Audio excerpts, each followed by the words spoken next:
Nós estamos acreditando que a fase em que viveu o país de 20 anos, praticamente sem pedidos, ela acabou, que existe uma consciência nacional de que o Brasil, para crescer e ter um crescimento sustentável, como se fala, precisa fazer com que a sua ferrovia opere mais, fazer com que a sua ferrovia trabalhe mais. Ainda assim, o setor espera mais benefícios do governo. Hoje, o tempo de financiamento para caminhões, hoje, por exemplo, ele é maior do que o tempo de financiamento para o vagão. Ora, um caminhão dura aí 12 anos. Um vagão dura 30, 35 anos de vida útil, né?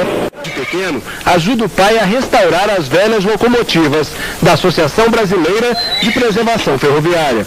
Meu pai que me ensinou, eu fui gostando e fiquei aqui e não saí mais. Eu ajudo na manutenção da locomotiva, às vezes quando precisa manobrar a locomotiva eu venho, eu acendo, ajudo a limpar, às vezes ajudo na reforma. O que precisa de mim aqui, eu estou aqui.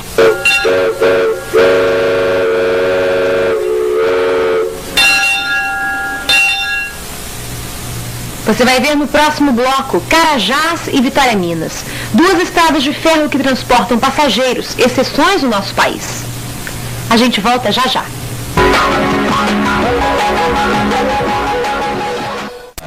O sistema ferroviário de longa distância praticamente não existe como meio de transporte no Brasil. Tem só mesmo dentro dos grandes centros urbanos. O BNDES quer mudar isso e estuda formas de financiamento para que concessionárias privadas se interessem pelo negócio.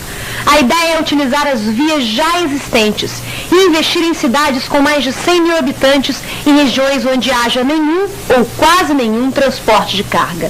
O transporte de passageiros atrai negócios ao longo da linha e ajuda a desenvolver a região, mas este é um projeto considerado difícil de decolar. Transporte barato, seguro, com o horário certo. Em muitos países, principalmente na Europa, seria impossível imaginar a vida sem o transporte ferroviário de passageiros. Mas em quase todos os casos, é deficitário e precisa da ajuda do governo para se manter. O transporte ferroviário de passageiros francês é super, de altíssima qualidade, e o déficit anual da SNCF é bancado pelo Estado. Na Argentina está renascendo o transporte ferroviário de passageiros, mas as províncias e os estados participam do custeio. Existem exceções, como o metrô de São Paulo, por exemplo. É que o trecho percorrido é relativamente pequeno e o volume de passageiros enorme. Mas, de modo geral, o preço das passagens não cobre os investimentos necessários. Os vagões têm que ser especiais, a manutenção é cara e ainda há o gasto com o pessoal. As poucas linhas de passageiros aqui no Brasil não fogem à regra. É o caso, por exemplo, dos trens que percorrem as estradas de ferro de Carajás e Vitória Minas, administradas pela companhia Vale do Rio Doce. O transporte de passageiros em ferrovias ele é deficitário no mundo inteiro. E acontece o mesmo com a Vale do Rio Doce, ou seja, as nossas duas operações são deficitárias. Nós mantemos para atender realmente a população ao longo dessas duas ferrovias. É uma contribuição para o social, para a comunidade, que achamos de vital importância. A estrada de ferro Carajás foi construída para levar minério de ferro e manganês da mina de Carajás, no Pará, até São Luís, no Maranhão. Transporta em média 150 mil toneladas por dia. Mas para a população pobre que vive lá, os quase 900 quilômetros da ferrovia representam um meio de transporte barato e seguro. Então eu acho melhor, porque evita um pouco de acidente, né? Mais confortável a viagem. Mais de 500 mil de pessoas viajam todos os anos pela ferrovia de Carajás. Ao longo da linha, em cada uma das 11 paradas, o trem é aguardado com ansiedade. Dona Rosa faz frito arroz, galinha, macarrão. A água do riacho, engarrafada, custa R$1 na beira da ferrovia. Compro a garrafa, eu lavo, pago para gelar. É 10 centavos para gelar. Eu não tenho congelador. É a oportunidade de ganhar, nem que seja alguns trocados. Graças a Deus que vendi a minha água toda. O trem de passageiros de Carajás seguiu o exemplo do Vitória Minas. A estrada de ferro surgiu em 1902 e hoje, além da carga, já transporta mais de 1 milhão de passageiros por ano. Os vagões são divididos divididos em classes. Na segunda, a passagem custa R$10. Cadeiras sem conforto, mas há quem dê um jeitinho para dormir assim mesmo. O bilhete mais caro é da classe executiva, mas olha a mordomia. Mas a turma mais animada fica nestes vagões, numa classe intermediária. Tá, viagem de trem. Uma delícia, é a segunda vez, mas é gostoso demais. Corredor apertadinho, mas este pai arruma uma maneira de brincar com a filha. E tem criança que aproveita para ler, ou então ver o tempo passar pela janela. É beleza que não cansa nem este funcionário que faz este percurso há 19 anos. Fica encantado.